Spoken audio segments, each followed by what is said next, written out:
Welcome back. Si Sangom Sanase, koi meti kuthong da thong muni ko. Koi na usop ta kai da chaba tu mai na.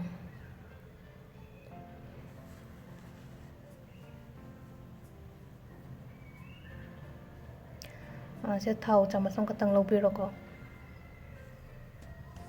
Loka haidi Sangom Sanase hana katang kabak fry to biro. Comment irakpani Sangom Sana Thongba ki video share tawro haina ko. Sumaina kabak ngauthok biro ko.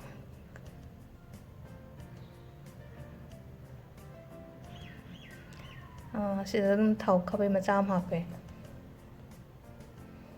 Amada tespata katang hapiro. Methi katang leire ko. Chamas tangkhai ne macha dugi Zeera katang amaga. Maru marang yam happy ganu ko Sangom Sana thongba dia. Mai lei thara tawbiyo kasan gi natra di methi si zomu kara musin leibadu yeng banu ai tamne sida tilo katang hape ko.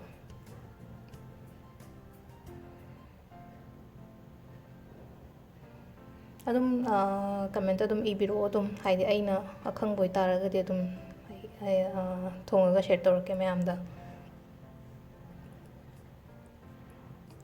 Motek sa motek mari katang saina mayai khaidalaga hape ko.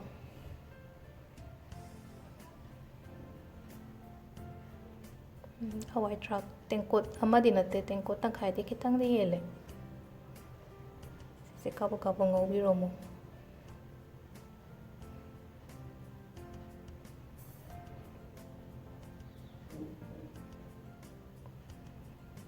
Tang di munjale ya hana tagi hauraga di si ko sita ang sai Sangom Sana thamgyo da hapsan biro ko.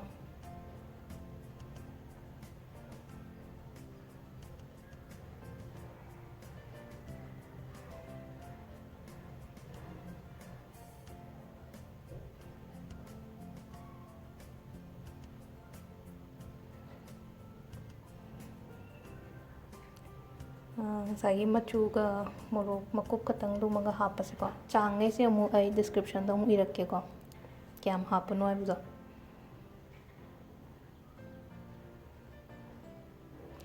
Sangom Sana se ju ngarang semba dune si sembagi videos oina hapki bani ko ngarang adu dum check to bu Sangom Sana yum da kamaina semga da ge hapido channel ta changa yeng bi yani ko kum kumjan biro ngatang.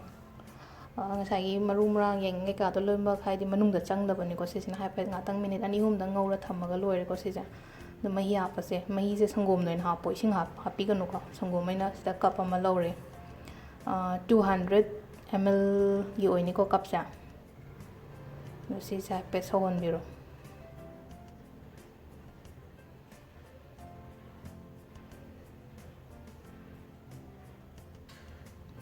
Makal le bane paneer thongba je do khoi gi sina khoina usop ki type ta thonge ko.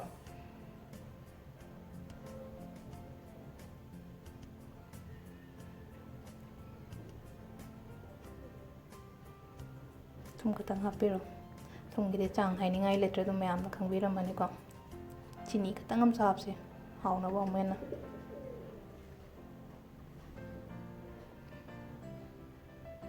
Ngatang sawon biro chini ga thum ga do hapa loira kanda ko yarani ko khoisa phadigom katang hape ko mathakta mana musina ba loire Sangom Sana de thu su bane lai bane smile leire ko masak se thongba loira kanda. Thank you.